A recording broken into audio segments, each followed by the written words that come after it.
Assalamualaikum warahmatullahi wabarakatuh. Selamat datang kembali para subscriber Bagus Sehati. Jumpa lagi dengan saya di channel Bagus Sehati.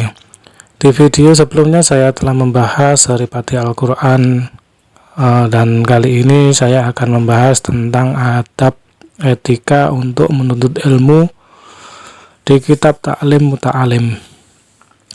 Agar supaya ilmu yang kita dapat berkah dan bermanfaat buat diri kita, juga bermanfaat buat orang lain.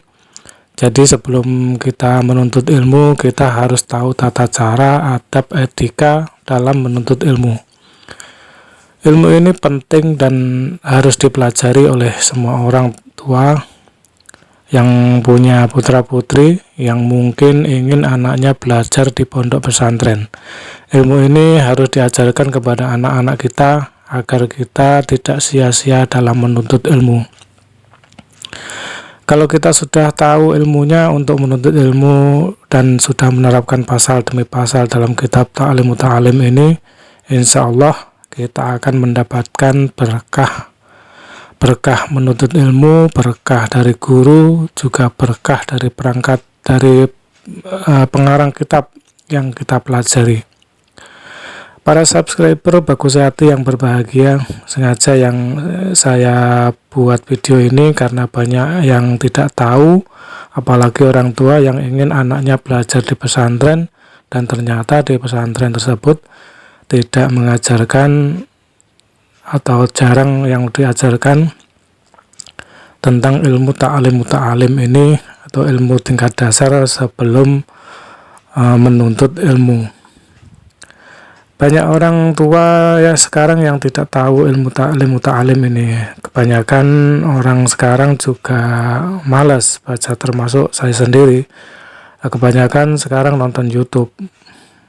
Baik sebelum kita kaji pasal demi pasal ini, isi dari kitab Ta'lim Muta'alim ini, jangan lupa like, komen, dan bagikan kembali agar video ini bermanfaat. Dan buat Anda yang baru saja menemukan channel ini, silakan subscribe dan bunyikan loncengnya agar Anda tidak ketinggalan video dari Bagus Sehati ini.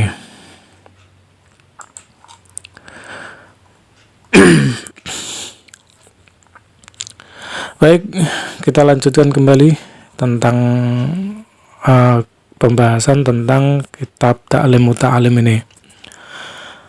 Pesantren merupakan sarana para pelajar menimba ilmu, mengetahui secara intensif. Hal ini tampak dari padatnya jadwal pengajian serta ragam kitab yang dipelajari. Namun dalam tradisi pesantren ada yang lebih urgen ketimbang ilmu pengetahuan, yakni adab atau etika, termasuk etika dalam mencari ilmu itu sendiri. Bagi para santri, akhlak lebih tinggi derajatnya daripada ilmu. Setidaknya sopan santun lebih berharga dari banyaknya ilmu. Hal ini senada dengan yang disampaikan oleh Imam Ibnu Al-Mubarak. Nahnu ila qalili minal adabi ahwaja minna ila kasiri minal ilmi. Kita lebih membutuhkan adab meskipun sedikit dibandingkan ilmu meskipun banyak.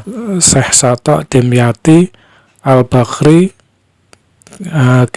Kifayah Al-Attaqiyah wa Minhaj Al-Asfi As-Sifa Asfiya Darul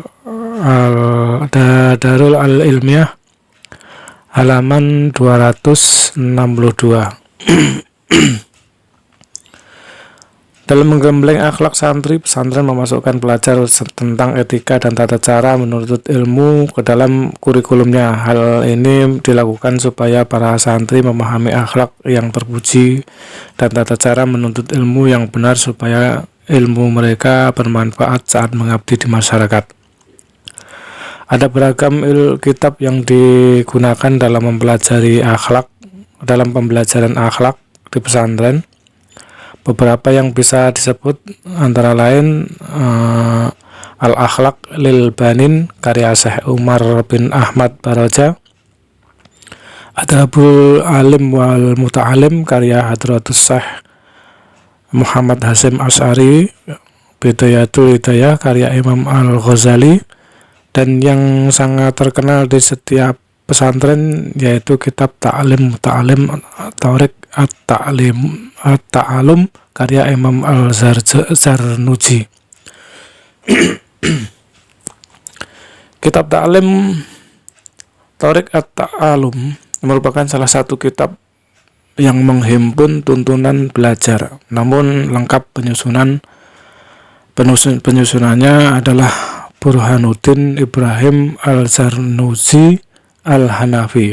Kata Al-Zarnuji dinisbatkan kepada salah satu kota terkenal dengan sungai Oxus, Turki. Dari penisbatannya kepada Al-Hanafi di ujung namanya dapat diketahui bahwa beliau bermazhab Hanafi. Mengenai tahun kelahirannya, para ulama tarikh masih berbeda pendapat. Begitu dengan tahun wafatnya. Sebagian menyebutkan Imam Al-Zarnuji wafat pada 591 Hijriah, namun ada juga yang menyebutkan bahwa pada 640 Hijriah. Imam Al-Zarnuji Ta'lim Muta'alim Thariq At-Ta'alum Beirut Al-Mukhtab Al-Islami, cetakan pertama 1981, halaman 18. Imam Al-Zarnuji berguru kepada beberapa ulama besar pada masanya, diantaranya adalah Ruknul Islam Muhammad bin Abi Bakri, wafat tahun 573 Hijriah, Hamad bin Ibrahim, Fakhruddin Al-Qasani, Fakhruddin Qadi Khan Al-Awzundi, dan Ruknuddin Al-Farghani. Para ulama tersebut adalah ahli fikih sekaligus sastra. Mungkin faktor inilah yang menyebabkan banyaknya nasihat dikutip oleh Imam Al-Zarnuji berasal dari ulama Hanafi, dan banyaknya syair di dalam kitab ini. Latar belakang penulisan kitab ini adalah sebagai yang beliau tuturkan sendiri dalam mukadimah kitabnya. Terdapat 12 pondok pesantren yang artinya ibadat PNJ, yakni tatkala aku melihat banyak dari para penuntut ilmu pada masa kita sesungguhnya dalam menuntut ilmu namun tidak dapat mencapai hasilnya. Di antara manfaat dan buah ilmu adalah mengamalkan ilmu dan menyebarkannya. Mereka terhalang dari ilmu sebab kesalahan dalam metode mencari ilmu, dan mereka meninggalkan syarat-syaratnya, sedangkan setiap orang yang salah jalan maka akan tersesat dan tidak mendapat sesuatu yang ia inginkan, sedikit ataupun banyak. Maka aku ingin menjelaskan kepada mereka tata cara belajar berdasarkan yang telah aku lihat dan dengar dari guru-guruku yang memiliki ilmu dan hikmah. Imam Al-Zarnuji Ta'lim Al-Muta'alim Thariq At-Ta'alum, halaman 57. Imam Al-Zarnuji menjelaskan metode belajar dalam kitabnya. Ada 13 pasal yang disebutkan olehnya dalam Ta'lim Muta'alim, yaitu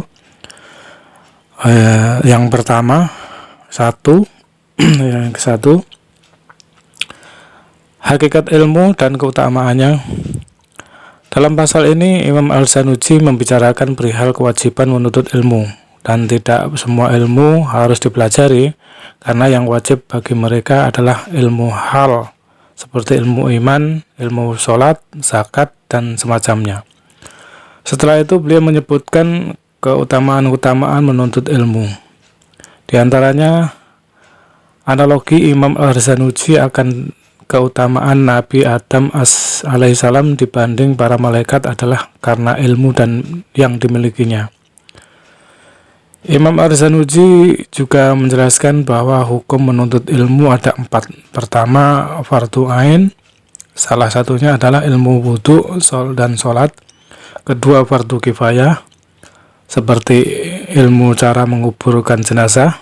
Ketiga, haram, seperti mempelajari ilmu ramalan berdasarkan perbintangan. Keempat, jawaz, boleh, seperti mempelajari ilmu kedokteran.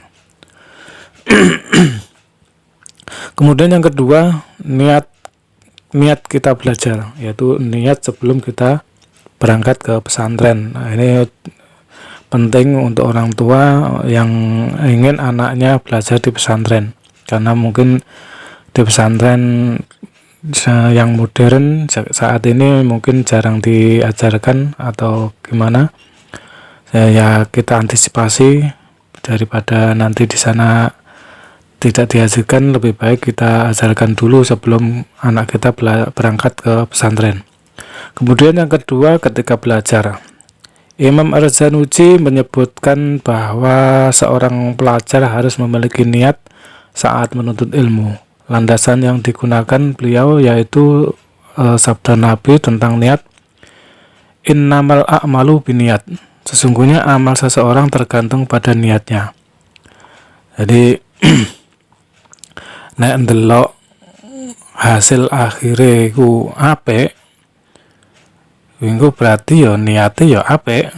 Tapi nek hasil akhire iku ora apik, ya berarti niate urung bener. Itu makanya harus diutamakan niat yang benar. Ada beberapa niat yang dianjurkan Imam Al-Zarnuji ketika menuntut ilmu. Pertama, mencari ridho Allah Subhanahu wa taala. Yang kedua, menghilangkan kebodohan dirinya dan orang lain ketika menghidupkan agama dan mendirikan Islam.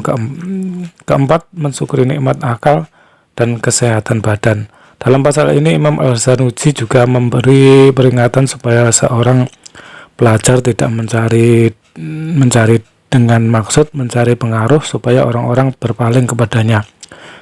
Begitu juga mencari kedudukan di sisi penguasa, kecuali jika ilmu tersebut digunakan untuk menyeru kebaikan dan mencegah kemungkaran di tengah pemerintah. Jadi jangan aja sampai golek ilmu itu dengan niat supaya diajeni wong, pengen ketok pinter dhewe, iku ora apik. Jadi engko niate hasil akhirnya ora apik. Jadi nek nuntut ilmu yo dengan ridho Allah, niate pengen entuk ridhane Gusti Allah, pengen ngilangi supaya ora bodho. Aja sampai duweni niat pengen golek ilmu itu supaya pengen pinter dhewe utawa supaya pengen diwahne itu. Jadi memang aku menjelaskan dalam video ini dalam bahasa Jawa juga bahasa Indonesia karena saya juga orang Jawa. Demikian.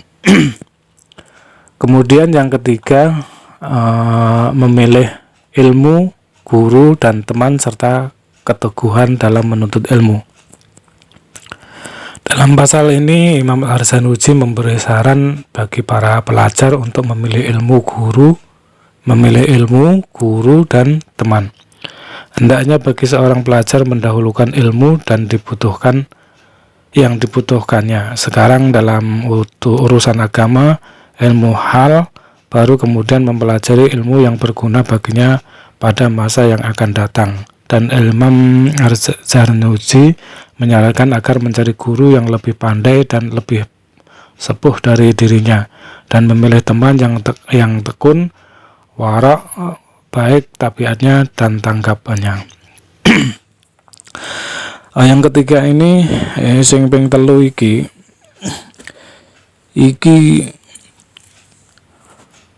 Imam Ar-Razanuji jelasno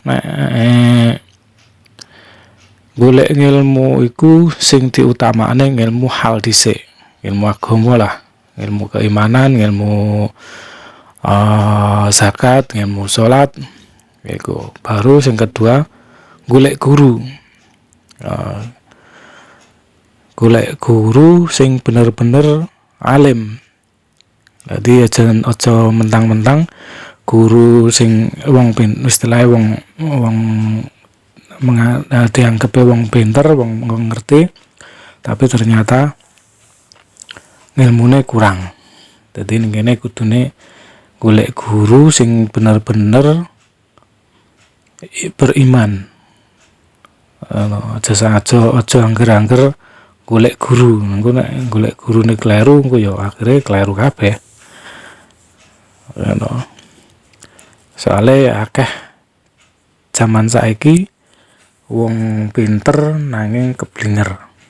Wong apa nek ngarani akeh wong sing nganggepe awake pinter terus akhirnya dinut wong akeh ternyata ora bener.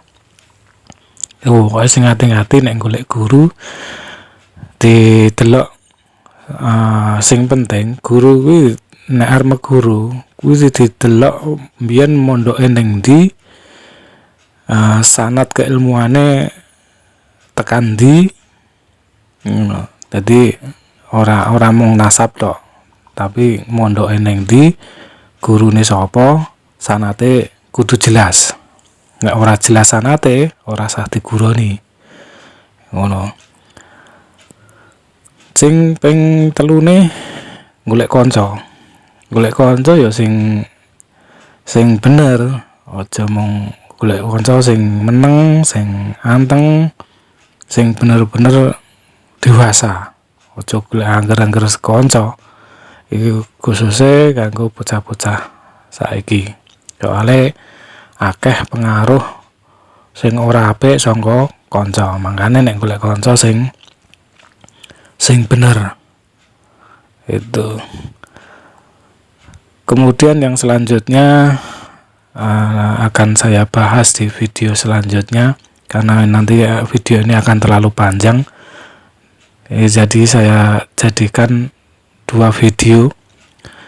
Ini sampai pembahasan ke pasal yang ketiga. Untuk pasal yang keempat dan selanjutnya akan saya bahas di video selanjutnya. Jangan lupa subscribe agar Anda tidak ketinggalan video selanjutnya.